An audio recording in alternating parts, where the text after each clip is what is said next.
ସାଙ୍ଗମାନେ ଆପଣମାନେ ଦେଖିବାକୁ ପାଇବେ ଜବରଦସ୍ତ ସିନ୍ ଏବେ ଆରତୀଙ୍କ ପାଇଁ ଆୟୁଷଙ୍କ ମନରେ ଭଲ ପାଇବା। ହଁ ସାଙ୍ଗମାନେ ଆପଣମାନେ ଦେଖିବାକୁ ପାଇବେ ଯେ ଯେତେବେଳେ ଭୈରବୀ ଡିଭୋର୍ସ ପେପର ଧରି ଆସୁଛି ଆଉ କହୁଛି ଯେ ମୋ ଆରତୀ ଆୟୁଷଙ୍କ ଠାରୁ ଡିଭୋର୍ସ ଚାହୁଁଛି ଆଉ ଏମିତି କହି ସେ ଆୟୁଷକୁ କୁହନ୍ତି ଏ ପେପରରେ ସାଇନ୍ କରିନେ।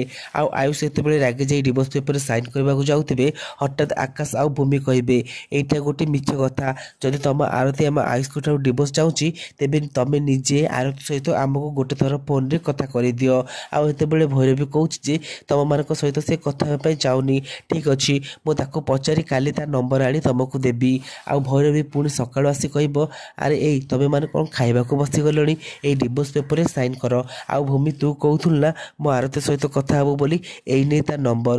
ଆଉ ଏତେବେଳେ ଭୂମି ଆରତୀକି କଲ୍ କରିବ କିନ୍ତୁ ଗୋଟେ ଅଜଣା ଝିଅ ସେ ଫୋନ୍ ଉଠେଇ କହିବ ଯେ ମୁଁ ଆୟୁଷଙ୍କ ଠାରୁ ଡିଭୋର୍ସ ଚାହୁଁଛି ଆଉ ରାଉତରାୟ ପରିବାର ସହିତ ମୋର କୌଣସି ସମ୍ପର୍କ ନାହିଁ, ଆଉ ତମେ ଜଲ୍ଦି ଡିଭୋର୍ସ ପେପରରେ ସାଇନ୍ କରିଦିଅ। ଆଉ ଏହାକୁ ଶୁଣି ପରିବାର ଲୋକ ସମସ୍ତେ ଆଶ୍ଚର୍ଯ୍ୟ ହୋଇ ପଡ଼ିବେ। ଆଉ ଏତେବେଳେ ଆୟୁଷଙ୍କ ମାଆକୁ କହୁଛି ଯେ ଆରେ ଆୟୁଷ ତୁ ଏ ପେପରରେ ସାଇନ୍ କରିଦେ। ପୁଣି ଯେତେବେଳେ ଆୟୁଷ ସେ ପେପରରେ ସାଇନ୍ କରିବାକୁ ଯାଉଥିବ ଏତେବେଳେ ଆକାଶ ଆଉ ଭୂମି ଅଟକେଇ ଦିଅନ୍ତି ଆଉ କୁହନ୍ତି ଯେ ଇଏ ଗୋଟେ ଅଜଣା କଲ୍, ଭୈରବୀ ଆଣ୍ଟି ଆମ ସହିତ ଏମିତି ଗେମ୍ ଖେଳୁଛନ୍ତି।